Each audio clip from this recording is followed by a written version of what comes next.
肠卷包，他们以前检测部门吃屎吃了干啥去了？他们检测了吗？如果他们早点发现，会出现这种情况吗？这个数据，这个样本，我们要让他们相关部门也要负责。他们走干嘛去了？明白，谢谢，情况我们了解了，谢谢你。还有这个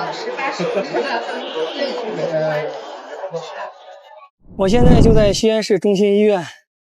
刚才我去北院区找到了天水铅中毒患儿的家属。由于我刚才要跑到2、3、4、5楼嘛，和保安产生了冲突，保安抢了我的手机，而且嘴里面还飙了几句脏话，问我是个啥玩意儿。刚才在直播间你们应该已经看见了吧？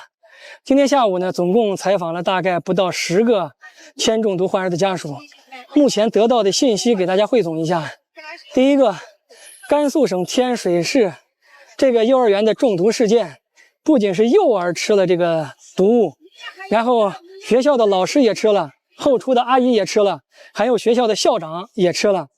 所以我在想一个问题，如果是后厨的阿姨下毒，如果是经过学校校长的同意下毒，那么这些人是不是脑子有问题？明明知道他有毒，他还要自己吃吗？第二个，家属告诉我，现在不是有233个是铅异常吗？甘肃省天水市的相关部门要求他们这些人呢，如果自愿放弃在西安的治疗，可以给他们安排在天水市第2人民医院进行一个救治，而且还有专家进行一个1对1的诊疗。但是家属告诉我，现在天水市第2人民医院几乎没有任何人，所有的铅中毒的患儿全部在西安市中心医院北院区职业病科的2、3、4、5、6楼。那么最新的消息是2、3、4、5、6楼呢，楼层不互通，家属和患儿没有办法串走。另外呢，他们组建了一个群，这个群里边谈论最多的就是目前政府应该给他们怎么样操作。第3个信息是什么？家长全部都是自费，有的人呢在附近住宾馆。刚才在直播间你们应该听到了吧？有一个让我最震惊的，就是在天水测的是15.198，结果跑到西安市中心医院，结果一测是300多。还有最后一个患儿的家属给我说，在当地测的是0.1几，在这边是440。我不知道到底谁造假，我也不知道你们这样通报到底是怎么做出来的。难道患儿的家属会说谎吗？就像刚才那个家属所说的，我们现在已经不相信他们了，他们说什么我们都不会回去。从这个通报里面就可以看出端倪。另外呢，还有部分家属的还有患儿选择去北京和上海治疗。目前呢，政府在通报发出来之后，没有给他们任何垫付医疗费，家长每一天治病、吃饭、住宿的费用大概是在300块钱之内。医生告诉他们，这个铅中毒对大脑的损伤比较严重。另外呢，要分3期治疗，第1期是治疗3天排毒，然后休息4天，再排毒3天，然后再休息半个月。当然，这是理想的状态。如果说排毒一直没有排完的话，那就是每过15天再来进行一个复查。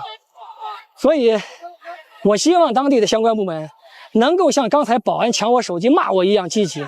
如果你们拿出如此针对我的态度来对待患儿，我相信这个事情就可以快速的终结。如果你们我让你平时少吃点带食品添加剂的东西，你说食品添加剂安全，这回好了，给你拿工业涂料给你做吃的，你看安不安全？包装上写的柠檬黄，多误导人，多误导人！柠檬黄是食用色素，你这个上面也没写用途，不是每个人都那么了解政策法规。这一袋1斤的工业涂料，柠檬各黄有半斤以上的铅，你以为我以前拿这个拍视频我夸张吗？面粉倒酵母。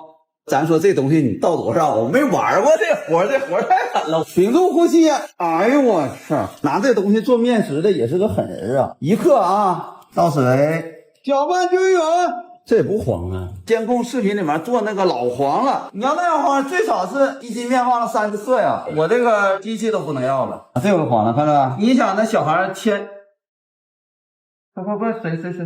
你是个狠人啊！有的朋友说这个铬黄有味道，和完之后的面没有任何异味，它比食用色素可便宜老了。食用色素柠檬黄要30块钱1斤，这个东西只要6到8块钱1斤。我刚才手受伤了，不能牵进去吧？把面揉一揉啊！如果你家小孩正在幼儿园吃这种颜色异常鲜亮的面点，一定要注意啊！放这里面发面。这是我买的500克散装啊，8块4毛4包邮。这个包装特别有迷惑性，写的柠檬黄，好多人不知道它不是食品色素的柠檬黄。我看评论啊，有没有买回做食品的？这要看着我做吃的可等一会儿，鹅啊，这是应该做烧鹅的。我靠，他拿的工业涂料做鹅了，这个问题老严重了。整个使用黄色素加工的食品一定要整个严查了，因为好多人在加工过程中不知道工业用途和食品用途，工业的涂料是不能作为食品添加剂使用的。我以前经常讲科技狠活是指食品添加剂的滥用或者添加剂的滥用，没有单指是食品添加剂不安全，是用的人他不知道该怎么用，用在哪里，使用定量是多少。这个不是个例，你们可以翻一翻那个客户收到手不得点评嘛，好多里面有做吃的，有消费者吃了很容易导致血铅异常。一般我们推荐的食品呢，都做这5项重金属迁移的项目，镉、铬、汞、砷、铅这5项是必须检测的，因为哪一项超标了，对消费者的健康都有直接的影响。面发好了，管颜色非常诱人啊。那我用柠檬黄色素可不可以？我跟大家讲，所有的发面食品是不允许用任何的合成色素的，包括食品色素和非食品色素。有的朋友说，为什么不用南瓜粉和面？南瓜粉你蒸完，你看这颜色就掉了。这个用工业染料做的这个糕点呢，它不掉色。蒸好了，开！哎呀，这颜色这么好看，哇，挺香的啊！没有任何不好闻的味道，你看颜色还是那么鲜艳，一点都没脱色。掰开看一下，你别说别的，我都想吃了。这个是做出来的玉米长卷，真的你闻不上一点异味。而且你看它组织上没有任何变化，不受任何影响，颜色又好看又香。别说小孩了，我都想吃一口啊！你说你们这些上良心的拿工业涂料给小孩做吃的，分之几。现在到底是谁还在把舆论引导向颜料的铅中毒？各位，那些人肯定没有学过化学。颜料里面不仅仅有铅，另外一个更剧毒的物质就是铬。如果说按照当地医院的这种检测，孩子们都是这种血铅中毒的情况下，铬元素早就应该让他们都已经中毒死亡了。我去翻了一下历史，为什么我会这么去讲？05年的时候，同样在天水区一模一样的事件，各位都可以去查。天水区哪个地方叫天水市的吴家河村，也是一样的铅中毒事件。05年的时候，那这个事件最后的结果是什么？是央视下场问责，最后不了了之，没有任何的公开结果。所以20年后的今天，只是05年事件的复盘和复刻。各位可以去想一想，05年的时候是不是有所谓的颜料中毒的事件？现在的舆论导向竟然还全部引导向什么颜料的铅中毒，颜料如果铅中毒，铬中毒，各位学点化学，新媒体人学点化学没问题的，大家也要去关注一下05年这个事件一模一样。所以如果各位在天水市自己去检查一下你自己的血铅的情况，是不是当地的饮用水出了问题。铅中毒曾经让美国的小孩平均智商下降了5%到15%，这是世界卫生组织统计的数据，而且现实远远比这个还要夸张。毫不夸张的说，让数十亿人全部暴露在铅超标的环境下，这就是美国科学家托马斯·米季利发明的4乙基铅。我们现在所加的汽油90几号、几十几号指的就是完爆性，而当时加入铅就是为了让它的完爆性更高，说白了就是让汽车的噪音更小，加这个4乙基铅。